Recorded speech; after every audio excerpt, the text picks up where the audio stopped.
Thank you, Beeb. It's a real pleasure to be with you guys today, and real pleasure to see so many friends and former fellows that are attending. So, as you think back about, and as I think back about coronary intervention, we don't do things this year like we did last year. So, over the 40 years or so that we've been doing coronary intervention, the changes have been enormous. Uh, it We have the next slide. I should say I have no disclosures related to this, but as we think about where we are today and how we got to where we are, obviously Andreas was the initiator in 1977. There's a picture of him on the left working at Emory. And on the right is his tool, which was extremely simple balloon on a catheter. It was not steerable. The little flexible tip on the end provided some safety, but you couldn't steer this at all. The profile was relatively high, so it was difficult to cross super tight lesions. The balloon ruptured frequently at 4 or 5 atmospheres, so it wasn't very useful for heavily calcified lesions. So it's a bit of a miracle from my perspective that this simple tool could be successfully used to dilate thousands of coronary arteries. The balloons improved, became over the wire at about 1983, 84, due to John Simpson's work.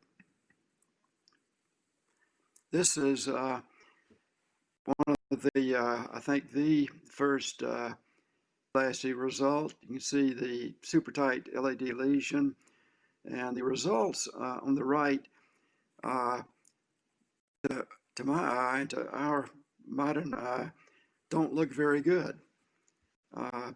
There's nothing approaching the good results that we want to obtain with stenting.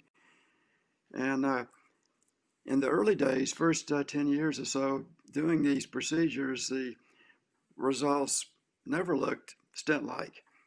And sometimes the arteries would close in the evening, and so it was a much more trying effort to do coronary intervention in the early days. There was tremendous interest, obviously. This is one of our early courses. We had 2 a year beginning in 1980. So we've had the pleasure of working with literally thousands of folks learning to do this procedure. Andreas' gift to our patients really was the ability to convert multivessel disease into much more simple anatomy. He sometimes referred to as converting 2 and 3 vessel disease into nil vessel disease. And so on the horizontal axis, if you imagine converting a patient from 3 vessel disease to 1 or 2 or 0 disease, and then frequently that would improve symptoms. And recently, with more aggressive treatment of left main disease, as a reduction in risk. Andreas was killed in a plane crash in October 1985. His death was a product of his successes.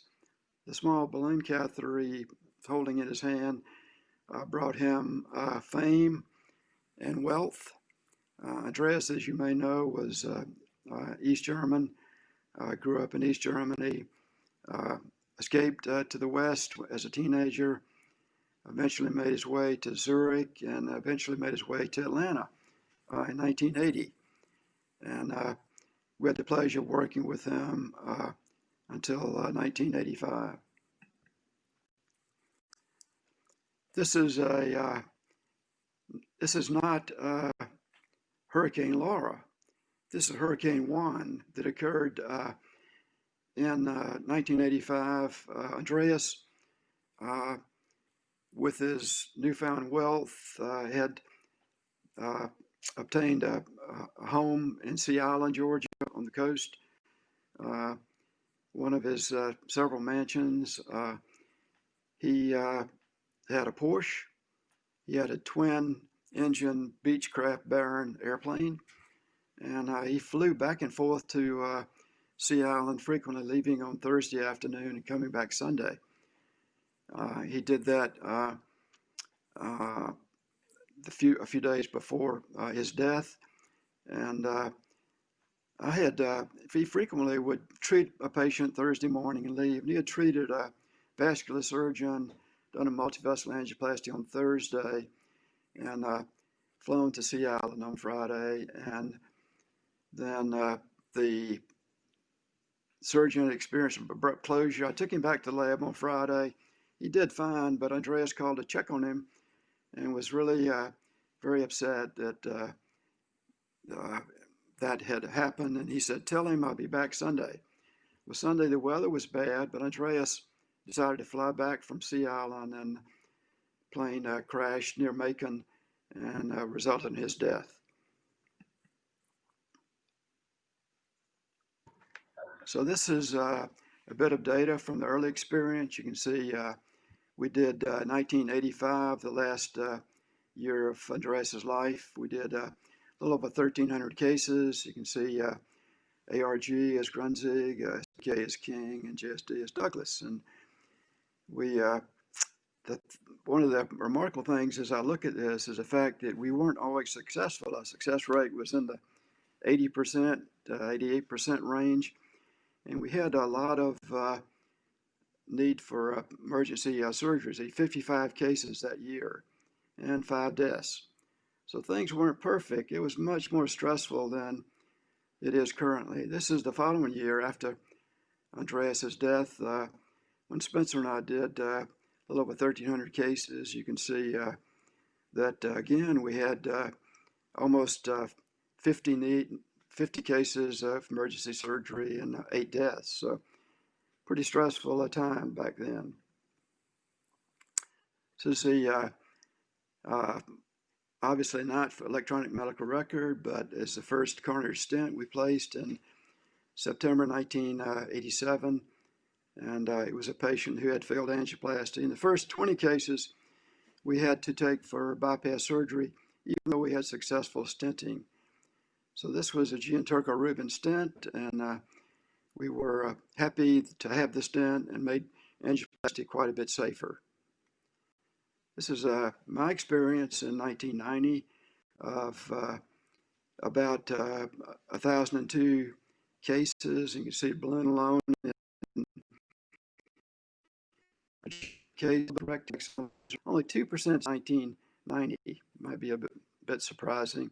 3 years after we had stents available, only 2% of cases were used.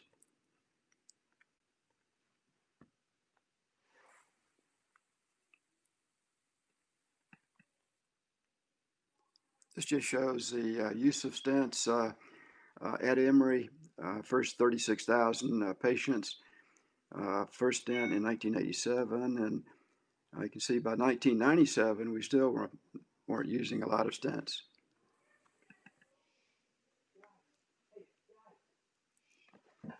So you'll be spending a lot of time in the next couple of days, next hours even, thinking about the stenting philosophy. And I think one of the most important things about stenting is to plan ahead, to have an initial plan, a good backup strategy, to anticipate failure modes and complications.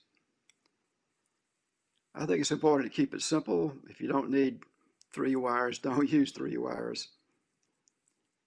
You have to learn how to size accurately, both diameter and length, and that's critically important. Prepare the lesion is paramount. Most of my severe failures have been failure to prepare the lesion. And when that happens, you suffer stent regret.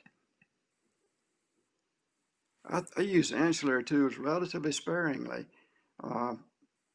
Rotoblader, even IVUS, not on every case. I think one of the most important things is to never hurry. Thank you very much.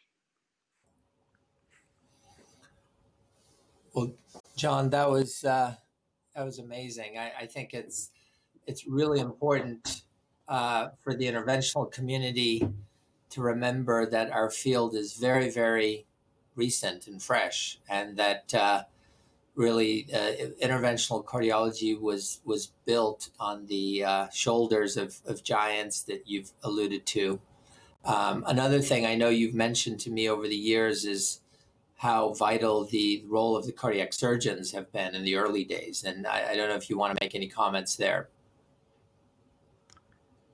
Absolutely. We taking patients in those early days, usually maybe one a week. So, we always had patients in the ICU with failed angioplasty.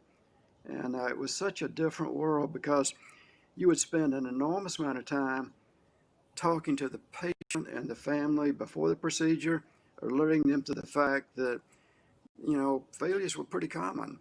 And then you spend time No, we haven't.